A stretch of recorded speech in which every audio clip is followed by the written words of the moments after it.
كل سير وفي سفر هماني هلا ماهن ما الأبس والسفر صلاة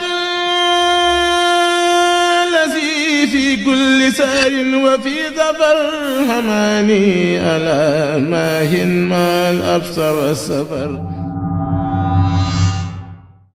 صلاة الذي في كل سير وفي سفر gaaw leen gaaw abonné si Khidma 28 TV def leen Khidma 28 TV bu ngeen pari bës leen cloche bi ngeen mën a am 24 heures sur 24 lépp luy information tukkeeku si bile chaîne bu mag si Touba di liggéeyal Serigne Touba Khidma 28 TV ak sa chaîne bi topp tànki Serigne bi. هماني هلا ماهن ما الأبس والسفر bisimilah barke borom Touba kon mbokki jullit yi mbokki internet yu Khidma 28 ñu ngi leen di nuyu di leen siyaare ci màggal gi ñëw tey màggalu Sëriñ Abdou Lakram mu Cheikh Abdoul Ahad ñu fekk fi murit yi ñu nekk ci ndigalu sëriñ bi nekk ci xidma bi jëmm ji ñu jàkkaarlool ñu jox ko mu nuyoo wax turam ak santam ak ban pàcc la leen sëriñ bi féetale ci màggal gi ñu war koo doxal salaamaaleykum ñu ngi lay nuyu di la si wa rahmatullah wa taala wa barakaatu baax na auzu billahi min seytaan rajim jërëjëf Sëriñ Touba jërëjëf Sëriñ Touba mbokki jullit yi mbokki taalibe ñoo ngi leen di siyaare bu baax di leen jotli ay kaddu yoo xam ne ngi jógee ci président fédération bi di kuréel gi nga xam ñooy taxawu màggalu Cheikh Abdou Lakram gii muy njiit li di Sëriñ Bara Samb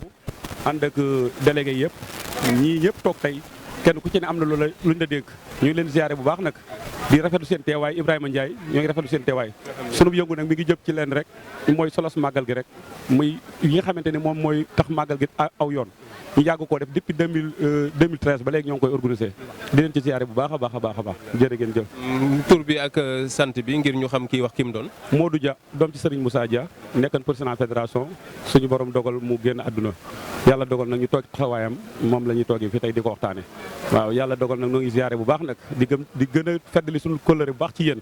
di bëgg ci sëriñ bu baax a baax a baax ndax lépp rafet na tey doog a dem boo ngeen xoolee màggal gi ni mu mel nga koy fay sa bor kon jërë ngeen jëf noo ngi leen ziare yéen bu baax a baax a baax a baax bu ñu ko dee def lu dem na toll ci ay téeméeri daayira ñu ne nañ ko wutal aw tur wa nekk fédération mañ moo nooree ni ba ñu demee moo sàkk tur wi jox ñu ko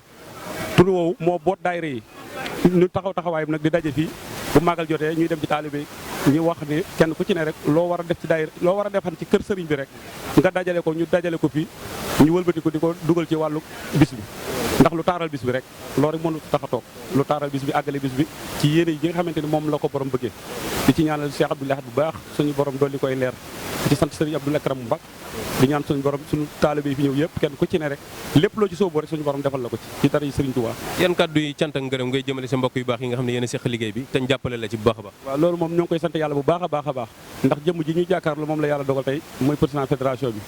kii muy Serigne Bara Samb kii ñu di ko wax Serigne Massata Ndiaye mooy trésorier bi kii ñu di ko wax Serigne Dame Fall mooy secrétaire bi kii di Baye Fall Ngati Fall mi ngi nekk ci commission bi nga xamante ni mooy taxawaayu lépp loo xam ne aju na ci fédération bi rek moom loolu lay saytu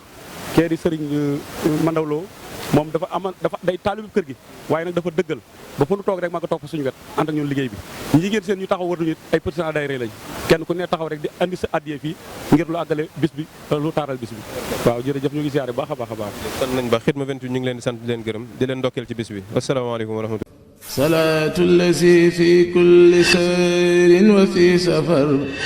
هماني هلا ماهن ما الأبس والسفر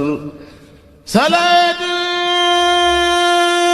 الذي في كل سير وفي سفر هماني هلا ماهن ما الأبس والسفر